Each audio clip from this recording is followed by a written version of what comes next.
Varicose వ్యాధితో బాధపడుతున్నారంట. తక్కువ ఖర్చుతో ట్రీట్మెంట్ కావాలి అనుకుంటే ఎవిస్ హాస్పిటల్ని సంప్రదించండి. నమస్తే అమ్మా. నమస్తే అమ్మా. అమ్మ, ఆదివారం అమావాస్య వచ్చినప్పుడు జనరల్ గా ఆ రోజుని మనం అంతా ఎలా సద్వినియోగం చేసుకోవాలి? అసలు ఆదివారం చాలా గొప్ప రోజమ్మా. సూర్యుడు ప్రధానంగా ఉండేటటువంటి ఆది అంటే మొదలు మనకి. ఆ వారాలన్నీ కూడా వారాల పేర్లన్నీ చూడండి, అన్ని గ్రహాల పేర్లే ఉంటాయి కదా. అవునమ్మా. సోమవారం చంద్రుడు, మంగళవారం కుజుడు, బుధుడు, గురుడు, శుక్రుడు, శని అన్ని వాళ్ళ పేర్లేగా. ఆదివారం కూడా భానువారం అంటాం. భానువారం అంటే సూర్యుడు మొదటిది అనే ఉద్దేశంతో ఆదివారం అంటూ ఉంటాం. ఎందుకంటే ఆ రోజు తప్పనిసరిగా ఆ గ్రహం యొక్క ప్రభావం అధికంగా ఉంటుంది మనుషుల మీద, ప్రకృతి వాతావరణం అంతా కూడా. ఇది ఎంత శాస్త్రీయం అంటే ప్రపంచంలో ఏ ప్రాంతంలో వాళ్ళైనా వాళ్ళ భాషల్లో వారాలకి ఈ పేర్లే ఉన్నాయి. ఇంగ్లీష్ లో కూడా ఇవే పేర్లు కదా. SUN Sunday, Mann moon day, అట్లా అనమాట. సాటర్న్ సాటర్డే, అట్లా ఈ గ్రహాల పేర్లే ఉన్నాయి. ఎందుకు ఈ పేర్లు ఇలా పెట్టారు? భాష మారింది గాని విషయం మారలేదు కదా. ఎందుకు అంటే సూర్యోదయ సమయంలో ఏ హోర ఉంటే, హోర అన్నదే దరిదాపుల్లో ఇంగ్లీష్ లో అవర్ అన్న పదం వచ్చింది. HORA HOUR hour. ఏ హోర ఉంటే, ఏ గ్రహానికి సంబంధించిన హోర సూర్యోదయ సమయంలో ఉంటే ఆ రోజంతా ఆ గ్రహం ప్రభావం అధికంగా ఉంటుంది. సూర్యోదయ సమయంలో ఆదివారం నాడు ఏ హోర ఉంటుంది, దీన్ని బట్టి సూర్యుడిది ఉంటుంది. సూర్యుడి ప్రభావం. సూర్యుడు ఎవరు? ఆరోగ్యకారకుడు. ఆరోగ్యం భాస్కరాదిచ్చేత అన్నారు.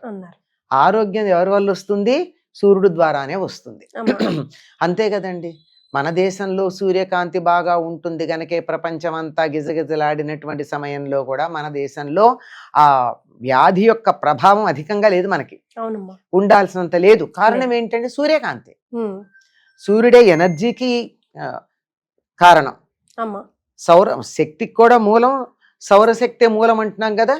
మూలం సూర్యుడే కనుక శక్తి గాని పోషణ గాని చెట్లకి పత్రహరితం తయారు చేయించేటటువంటి శక్తిని ఇచ్చేవన్నీ మనకి పుష్టిగా ఆహారం ఇవ్వడానికి కారకుడు సూర్యుడే. వేడి, వెలుగు, కాంతి, ఆహారం ఇలాంటి అన్నింటికి శక్తి. అందుకే కదా మా ప్రత్యక్ష దైవం అంటాం. అందుకే ఆయన్ని ప్రత్యక్ష దైవం అన్నాం. మిగిలిన దేవతలు కనపడ్డా కనపడకపోయినా ఈయన కనపడతాడు. అటువంటి సూర్యుడి యొక్క శక్తి అత్యధికంగా ఉండేటటువంటి రోజున సూర్యుడిని ఆరాధించినట్టయితే మనకు ఆరోగ్యం బాగుంటుంది. అందువల్ల ఏం చేయమని చెప్పారంటే ఆదివారం నాడు అభ్యంగన స్నానం చెయ్యకూడదు. కూడదు. మనం ఏంటమ్మా రివర్స్ చేస్తామా? చెప్తాను, కారణం కూడా చెప్తా. ఆదివారం నాడు మాంసాహారము తినకూడదు. అవును, అదే రోజు తింటాం ఇన్ పర్టికులర్. అసలు దీని గురించి నేను సపరేట్ వీడియోనే చేద్దాం అనుకున్నాను, బట్ టాపిక్ వచ్చింది కాబట్టి చెప్పండి అమ్మా, ఎందుకు తినకూడదు, వై చెప్తాను. ఆదివారం నాడు బ్రహ్మచర్యం పాటించాలి వివాహితులు కూడా. ఏమిటి కారణం? ఇవి ఆరోగ్యానికి కారణం. సూర్యశక్తి చాలా ఉచ్చ స్థానంలో ఉన్నప్పుడు ఆత్మకారకుడైనటువంటి సూర్యుడు ఈ ఆత్మ వేసుకున్నటువంటి చొక్కా కదా శరీరం, ఇది చక్కగా ఉండేట్టు చూసేటటువంటి సమయంలో దీనికి కావలసినటువంటి దోహదం చేసేట్టు ఉండాలి గాని దీన్ని చెడగొట్టే ఉండకూడదు. మాంసాహారం మానవులకి నియమితమైన ఆహారం కాదు. కావాలని మనం డైల్యూట్ అయిపోవాలి, మనలో స్ట్రెంగ్త్ పవర్ తగ్గిపోవాలని ఇలా డిసైడ్ చేశారు. యాక్చువల్ గా అయితే మనకి వెడ్నెస్డేనో ఎప్పుడు హాలిడే ఉండేదంట కదమ్మా ఇది వరకు. పూర్వం ఒక్క అమావాస్యకు ఉండేది సెలవు.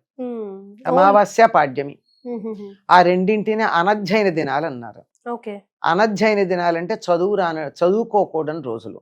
చదువుకోకూడదంటే చదువు వద్దని కాదు అక్కడ అర్థం. ఉపాధ్యాయుల దగ్గరికి వెళ్ళి విద్యార్థులు చదవడం కాక వాళ్ళ దగ్గర నేర్చుకున్నది ఇంట్లో ఉండి వీళ్ళు నేర్చుకుంటూ ఉంటే ఉపాధ్యాయులు పూర్తిగా 2 రోజులు ఉపాసనలో ఉంటారు. వాళ్ళకు కూడా ఉపాసన చేసుకోవాలి. 24 గంటలు చెప్పడమేనా, వాళ్ళు కూడా జపాలు తపాలు అవన్నీ చేసుకుని శక్తి పుంజుకోవాలి కదా. దానికి సంబంధించిన రోజు అమావాస్య నాడు పట్టెక్కువ ఉంటుంది దేనికైనా. ఎందుకంటే అమావాస్య నాడు సూర్యుడికి ఎక్కువ శక్తి, పూర్ణిమ నాడు చంద్రుడికి శక్తి ఎక్కువ ఉంటుంది, ఉమ్. అమావాస్య నాడు సూర్యుడికి. సూర్యుడికి ఎక్కువ ఉంటుంది. అందుకే ఎప్పుడైనా సూర్యగ్రహణాలు అమావాస్యకు వస్తాయి తప్ప వేరే సమయాల్లో రావు. కరెక్ట్. కనుక అటువంటి సౌరశక్తి లేదా సూర్యుడి యొక్క శక్తి అత్యధికంగా ఉండేటటువంటి రోజు గనక తనని తాను బలోపేతం చేసుకోవడానికి చదువు చెప్పడం కానీ అవన్నీ పక్కన పెట్టి ఎవరికి వాళ్ళు సాధన చేసుకుంటారు. మీరు గమనించి చూడండి, అమావాస్య నాడు మీరు పూజకు గాని ధ్యానానికి గాని కూర్చుంటే చాలా తొందరగా కాన్సన్ట్రేషన్ కుదురుతుంది, డైవర్షన్ తక్కువ ఉంటుంది. అందుకని ఆదివారం సూర్యుడికి సంబంధించింది, అమావాస్య సూర్యుడికి సంబంధించింది. ఈ రెండు కలిసి వచ్చినప్పుడు ఆరోగ్యానికి సంబంధించిన నియమాలు బాగా పాటిస్తే బాగుంటుంది. సో ఆ అమావాస్య రోజు అస్సలు చేయకూడని పనిలో మొట్టమొదటి తలంటు స్నానం చేయకూడదు, అమావాస్య గానీ ఆదివారం కానీ. అండ్ నాన్ వెజ్ తినకూడదు. అట్లీస్ట్ నాన్ వెజ్, దాంపత్యం, బ్రహ్మచర్యం పాటించాలి. ఇవి పాటించినట్టయితే ఆరోగ్యం బాగుంటుందమ్మా. వేరే విషయాలన్నీ పక్కన పెట్టండి, మనకు ఆరోగ్యం కావాలనుకుంటాం కదా. మిగిలిన 6 రోజులు బాగా ఆనందంగా ఉండాలంటే ఆరోగ్యం ఉండాలిగా. ఈ ఒక్కరోజు నియమం పాటించండి. కానీ మనకి ఈ మొత్తం కూడా మన శక్తి క్షీణించడానికి కారణమైనటువంటి ఈ 3 పనులు ఆదివారమే చేస్తున్నాం. ఆదివారం సెలవు గనక అభ్యంగనం, ఒంటికి నూనె రాసుకోవడం, నలుగులు పెట్టుకోవడం, తలంటు పోసుకోవడం, ఇవన్నీ చేసేస్తాం. ఈ రోజు మిగిలిన రోజుల్లో అంత కుదరదు గనక మాంసాహారం తినే వాళ్ళంతా రోజు మాంసాహారమే తింటారు. లేదు తింటారు కానీ ఇంట్లో వండని వాళ్ళు చాలా మంది తయారయ్యారు ఈ మధ్య. అని మా ఇంట్లో మేము తినమండి అంటారు, కానీ బయటకు వెళ్ళి ఇంట్లో తినరు. చాలా జాగ్రత్తగా అబద్ధం ఆడరండి.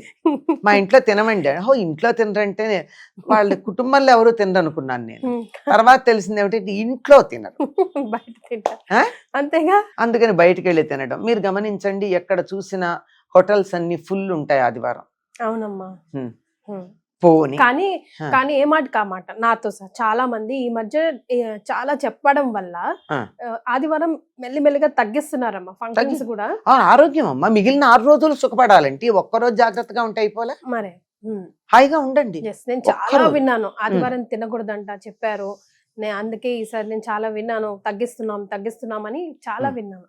కానీ మంచి డ్రాస్టిక్ చేంజే కదమ్మా. చేసాం, చెప్పగా ఎందుకే చెప్పాలమ్మా. మీ పేరే తీసుకుంటారు కూడా. అనంతలక్ష్మి గారి వీడియోస్ చూసాము, తినకూడదంట, అసలు ఆదివారం ఒక్కరోజు తినకపోతే సస్తామా అనే వాళ్ళు కూడా ఉన్నారమ్మా. అసలు ఇంకో సంగతి తెలుసా అమ్మా, మాంసాహారం తీసుకునేటటువంటి వాళ్ళు కూడా, నాన్ వెజిటేరియన్స్ అని ఎవరినైతే అంటామో వాళ్ళు కూడా ప్రతిరోజు తినరమ్మా నాకు తెలిసి. ప్రతిరోజు తినరు, వారానికి 1 రోజో 2 రోజులో తింటారు అంతే. మిగిలిన రోజుల్లో మామూలుగానే తింటారు. అంతేగాని ఈ మధ్య కాలంలో నేను గమనిస్తున్న కొన్ని కుటుంబాలు ఎలా ఉందంటే ప్రతిరోజు ఉంటుంది. అసలు ఆ నాన్ వెజిటేరియన్ లేని పూట ఉండదు. పొద్దున మధ్యాహ్నం, పొద్దున ఒకటి మధ్యాహ్నం, అందులో వెరైటీలు ఉంటాయి కదా, రకరకాలు ఉంటాయి. ఏదున్నా లేకపోయినా తప్పనిసరిగా ఆమ్లెట్ అన్నా ఉంటుంది, తేలిగ్గా అయిపోతుందని కదా. ఇలాంటివన్నీ ఉండేటప్పుడు ఈ మార్పులు క్రమక్రమంగా చెప్పగా వస్తాయి. అందుకే ఏం చెప్తారంటే, ఎవరు వింటారు, గొంతు చించుకుంటావు, కంఠశోష అని వెక్కిరించే వాళ్ళున్నా 1000 మంది వెక్కిరించండి, ఒక్కళ్ళు వింటే చాలు నా గొంతు చించుకుంటే అని చెప్తాను నేను. సూపర్, లేదు చాలు కదా, మార్పు అయితే వస్తుంది. ఈవెన్ పిల్లల్లో కూడా అభ్యంగన స్నానం అన్నది కూడా భోగానికి సంబంధించింది. ఏమవుతుందమ్మా, ఉదాహరణకు మాట చెప్తాను వినండి. చక్కగా బాగా ఒంటికి నువ్వుల నూనె రాసుకుని అరగంట నాని ఎక్సర్సైజ్ చేసి తలకంతా నూనె పెట్టుకుని చాలా సేపు ఉండి ఎప్పుడో మధ్యాహ్నం కొంచెం ఆలస్యంగా స్నానం తలంతా రుద్దుకుని వేడి నీళ్ళతో తలంటి స్నానం చేసి వచ్చి బరువుగా నాన్ వెజిటేరియనో లేకపోతే వెజిటేరియన్సే కొంచెం హెవీగానో తిని కూర్చోండి, ఎలా ఉంటుంది? ఇంకేముంది, ఇంకా ఆ రోజు అయిపోయినట్టే. అయిపోయిందా, ముద్దపప్పులాగా అక్కడి నుంచి అయిపోతారు కదా. అలా కాకూడదు. ఎందుకంటే ఈ రోజు నీ ఆత్మశక్తిని పెంచుకునే రోజు. సూర్యుడు నీ ఆత్మ మీద ప్రభావం చూపిస్తాడు. ఈ రోజు నువ్వు నిన్ను అభివృద్ధి చేయించుకునే రోజు. నీ అభివృద్ధి ఆగిపోయింది, మరి ఇంకేమిటి? నీకు సంకల్ప శక్తి ఎక్కడా, స్ట్రాంగ్ విల్ ఎక్కడా? ఇది చేద్దాం అనుకుంటే దాని మీద నిలకడ ఉండగలిగినటువంటి మనస్సుకి గట్టితనం ఎక్కడా? అన్ని పోయినాయి కదా, చచ్చు మొహాల్లా తయారవుతాం. మరి అందువల్ల ఆనాడు తప్పనిసరిగా పాటించాల్సింది ఇది. అందులో ఆదివారం కలిసి వచ్చింది అనుకో అమావాస్య ఇంకా జాగ్రత్తగా ఉండాలి. అమావాస్యకి సూర్యశక్తి ఎక్కువ అని చెప్పుకున్నాం కదా, అవునమ్మా. తప్పనిసరిగా అది చేయడం. అందులో అమావాస్య అనగానే ఉండేది ఇంకొకటి ఉందమ్మా, అమావాస్యకి పితృతిథి అని పేరు. అమ్మా. పితృదేవతలకి తర్పణాలు ఇస్తారు ఇప్పటికీ సంప్రదాయం తెలిసిన వాళ్ళు. స్నానం ప్రతి చేసి అమావాస్యకి ప్రతి అమావాస్యకి తప్పనిసరిగా స్నానం చేసి తడి బట్టలతో తర్పణాలు ఇచ్చి వీలైతే ఒక బ్రాహ్మడికి పిలిచి భోజనం పెట్టుకుని, అంటే పితృదేవతల్ని తలుచుకుని అలా చేసేవాళ్ళు కూడా ఉన్నారు. అంత కాకపోయినా కనీసం తర్పణాలైనా ఇస్తారు. మగవాళ్ళు అయితే నువ్వులు దగ్గర పెట్టుకుని ఇస్తారు, ఆడవాళ్ళు నువ్వులు దగ్గర పెట్టుకోకపోయినా కనీసం నీళ్ళన్నా పితృదేవతలకు ఇవ్వడం అన్నది ఉంటుంది. కనుక పితృదేవతలకి పితృకార్యాలు చేసినప్పుడు ఎన్ని నియమాలు పాటిస్తాం? ఆ రోజు మాంసాహారం తినము, మసాలాలు, ఉల్లిపాయ, వెల్లుల్లిపాయ లాంటి తామసిక ఆహారాలు తినం. తమో గుణాన్ని పెంచుతాయి ఇవన్నీ, అవన్నీ తినం. సాత్విక ఆహారం తింటాం, ఒక్కపూటే భోజనం చేస్తాం. పితృకార్యాలు చేసేటప్పుడు తలంటి పోసుకోరు కదా, తల స్నానం చేస్తారు. రెండిటికి తేడా ఉంది, తలంటికి తల స్నానానికి. తలంటి అంటే నూనె రాచుకుని అభ్యంగన స్నానం చేయడం. తల స్నానం అంటే ఉన్నవాళ్ళు ఉన్నట్టుగా ఒంటి మీద పోసుకున్నట్టు నెత్తి మీద నీళ్ళు పోసుకోవడం. రైట్. ఈ రెండింటికి చాలా తేడా, చాలా మందికి తేడా తెలియదు. అవునమ్మా, మనం దీని మీద ఒక వీడియో చేద్దాం. చేసాం. మనం చేసిన వీడియో ఎంత బాగా వెళ్ళిందంటే చాలా మంది నాకు రెస్పాన్స్ కూడా ఇచ్చారు. తలస్నానం, అభ్యంగన మాకు తేడా ఉందమ్మా, రెండిటికి ఇన్నాళ్ళు తేడా తెలియదు అని గబగబా లోపలికి వెళ్ళి స్నానానికి వెళ్ళిన వాళ్ళు కూడా, అయ్యో నేను ముత్తైదువుని కదా, అభ్యంగన స్నానం చేయాలి కానీ తల స్నానం చేయకూడదని బయటకు చొక్క నూనె నామక ఇంత నూనె పెట్టుకుని వెళ్ళి స్నానం చేశాము అని చెప్పిన వాళ్ళు నాకు పదుల సంఖ్యలో ఉన్నారమ్మా. అవునమ్మా. అంటే నాకు ఎదురుపడి చెప్పిన వాళ్ళు. సో ఆదివారం అమావాస్యని ఇలా సద్వినియోగం చేసుకుంటే అమ్మకి కాదు, ఎవరి శరీరం వాళ్ళకి ఉపయోగపడుతుంది. నాకే ఉపయోగం లేదమ్మా, అందరికి నాకు ఉపయోగం వల్ల 10 మంది బాగుపడ్డారన్న తృప్తి తప్ప ఇంకేం లేదు, అంతకన్నా ఇంకేం లేదు. వీలైనంత వరకు ఆరోగ్యాన్ని పెంపొందించుకోండి. శారీరకమైన ఆరోగ్యంతో పాటు మానసిక ఆరోగ్యం, ఆత్మ గట్టిపడడం, ఈ వీటికి సంబంధించింది కనుక అది పెంపొందించుకుందాం. చాలా సంతోషం అమ్మా, ధన్యవాదాలు.